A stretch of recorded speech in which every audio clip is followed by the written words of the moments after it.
Sketch भैया जैसे हमारी दीदी को सब कुछ बता देते हैं। हमारी दीदी रूम पर चली जाती है। रूम पर जब जल जाती है तो सो जाती है, और जब सो के उठती है तो हमारे टोपी भैया उनको फ़ोन करते हैं। वो बोलते हैं कि चार्ली वापस आ चुका है। वो उसको एड्रेस देते हैं, तो हमारी दीदी उस एड्रेस को फॉलो करते हुए जाती है। इतने में उनकी पहचान का दीदी को कोई देख लेता है।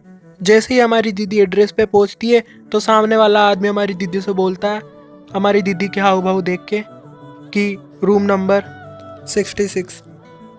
और जैसे ही हमारी दीदी रूम नंबर 66 पे पहुंचती है, वो देखती है कि वो बंदा हमारी दीदी से ज़बरदस्ती करने की कोशिश करता है। लेकिन हमारी दीदी भी कोई कम नहीं है। हमारी दीदी उसको चाटा देती है और हमारे चार्ली भैया के पीछे भागने लगती है। इतने में चार्ली भैया एक बच्ची के साथ गाड़ी में बैठ के कहीं जाने लगते हैं।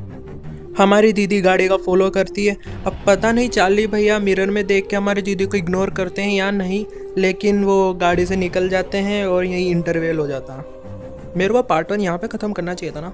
नहीं, खैर वहाँ पर पुलिस आती है और सारे हवस के पुजारियों को लेकर चली जाती है। वहाँ पर एक छोटू हमारी दीदी को बताता है कि वो चार्ली को जानता है। उसके साथ जो लड़की थी वो उसकी फ्रेंड है, जो मेरी की बेटी है। मेरी का पति यहाँ उसकी बेटी को बेचने आया था। और जब छोटू ने चार्ली भैया को ऐसा बताया तो हमारे चार्ली भैया को गुस्सा आ गया।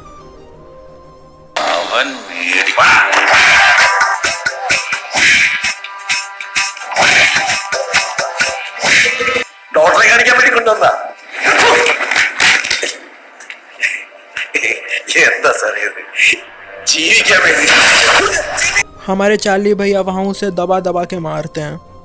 साथ ही वो उस आदमी को भी मारते हैं जो उस बच्ची को रूम में लेकर आया था।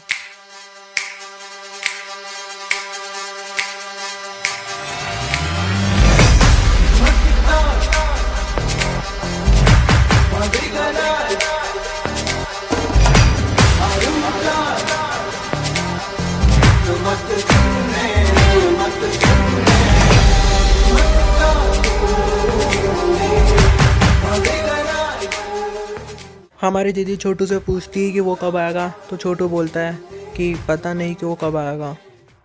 फिर हम नेक्स्ट सीन में टोपी वाले भैया और हमारी दीदी को साथ में देखते हैं। हमारे टोपी वाले भैया हमारी दीदी से कहते हैं कि मैं उससे चार्लिस अक्सर कहा करता था कि एक लड़की तुम्हारे पीछे भागती हुई आएगी, और वो इस बात पे हंसा करता था।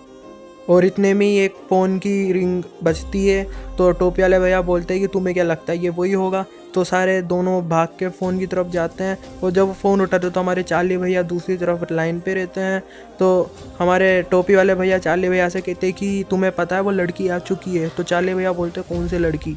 तो टोपी वाले भैया बोलते हैं जिसके बारे में मैं कहा करता था कि वो एक दिन तुम्हारे पीछे आएगी। तो चार्ली भैया कहते हैं कि वो उस लड़की से बोलो कि अभी जिनका उसके सामने आने का टाइम नहीं है, कि अभी आने का, उसको इंतज़ार करने को बोलो। और इतने में हमारे चार्ली भैया की बस आ जाती है और चार्ली भैया बस की ओर चले जाते हैं, और फिर हमारी दीदी बात करने से रह जाती है। और फिर जब हमारी दीदी अगले दिन सुबह उठती है तो वो देखती है कि उसके रूम पे पहले से कोई आदमी सोया हुआ है। और जब वो उस आदमी की तरफ देखती है तो वो पहचानती कि ये वही स्केच वाला चोर है। और फिर उस चोर को वो बिठा के पूछती है कि उस रात को क्या हुआ था। तो चोर बताता है कि सर मेरे पीछे ही थे, और जब मैंने टाइल हटा के नीचे देखा तो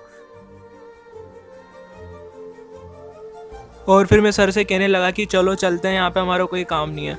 और मेरा को ऐसे देख के सर ज़बरदस्ती करने लग गए। और जब सर ने नीचे देखा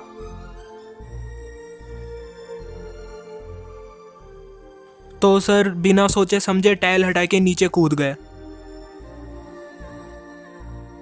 उस लड़की ने सर को धक्का दिया और बाहर आकर वो मोटरसाइकिल या बुलेट से भाग गई, और सर भी उसका पीछा करने लगे और सर भी उसके पीछे भाग गए। और बस मेरे को बस इतना ही पता है। फिर वो चोर हमारी दीदी से पूछता कि कहीं वो लड़की आप ही तो नहीं थी। नहीं, कैसे हो सकती हो आप, मैंने तो उसका चेहरा ही नहीं देखा था। तो फिर हमारी दीदी चोर से बोलती है कि क्या तुम मुझे उस घर पर ले चलोगे। तो चोर हमारी दीदी को उस घर पे ले जाता है। और फिर चोर हमारी दीदी से पूछता है कि बहन तुम चार्ली भैया की क्या लगती हो। तो हमारी दीदी उसको जवाब नहीं देती और थोड़ा सा हंस के चली जाती है। इतने में हमारी दीदी के पास फ़ोन आता है। दूसरी साइड पे टेसा की माँ टेसा से पूछती है कि टेसा तुम कहाँ हो। और हमारी दीदी फ़ोन काट देती है और घर के अंदर चली जाती है। फिर हम नेक्स्ट सीन में टेसा को उसकी फ्रेंड से बात करते हुए देखते हैं। उसकी फ्रेंड टेसा को डांटती है कि तुम मेरा फ़ोन क्यों नहीं उठा रही थी, तुम कहाँ थी, क्या कर रही हो। फिर टेसा बोलती कि मेरे को आगे जानना है कि उस स्टोरी में क्या हुआ था वगैरह वगैरह। फिर उसकी फ्रेंड बोलती कि स्टोरी के लिए तो तुम ऐसा नहीं कर सकती। फिर थोड़ा वो टेसा कुछ जवाब नहीं देती। अब हमारी दीदी उस लड़की के पास जाती है जो उस रात को फांसी के फंदे पे लटकने वाली थी, उसकी खोज में। और इस बीच हम मूवी में बहुत शानदार शानदार व्यूज़ को एंजॉय करते हैं। और जब हमारी दीदी उस लड़की से मिलती है तो हमारी दीदी उस लड़की को वो कॉमिक बुक देती है और उससे आगे के बारे में जानने की कोशिश करती है। इतने में वहाँ कुछ लोग आते हैं। एक हमारी दीदी से बोलता है कि मैं कुंजप्पा हूँ, तुम इसकी फ्रेंड हो।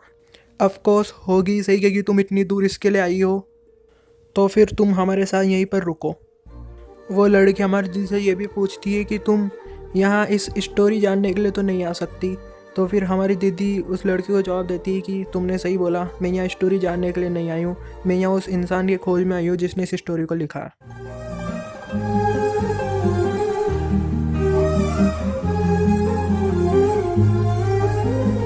देखो, अगर तुम इस वीडियो को यहाँ तक देख रहे हो तो यार कमेंट जरूर करना, क्योंकि पहले वाली वीडियो पार्ट 1 में मैंने सोचा नहीं था कि कोई होगा जो इस कमेंट करेगा कि पार्ट 2 भी बनाओ, और तुम लोगों ने करा। भाई थैंक यू यार, पार्ट 2 जिसने भी कमेंट करा उसके लिए मैंने पार्ट 2 बनाई है। अब तुम पार्ट 3 के लिए भी कमेंट करो, मैं पार्ट 3 जरूर बनाऊंगा, क्योंकि मेरे को भरोसा नहीं हो रहा है यार, इसीलिए। तो यार तुम मेरे को भरोसा दिलाओ, मैं पार्ट 3 जरूर बनाऊंगा। और अगली वीडियो में मैं इसका जवाब भी दूंगा कि ये एज के साथ अपनी स्टोरी कैसे बदलती है। अभी के लिए इतना ही, bye, thank you for watching.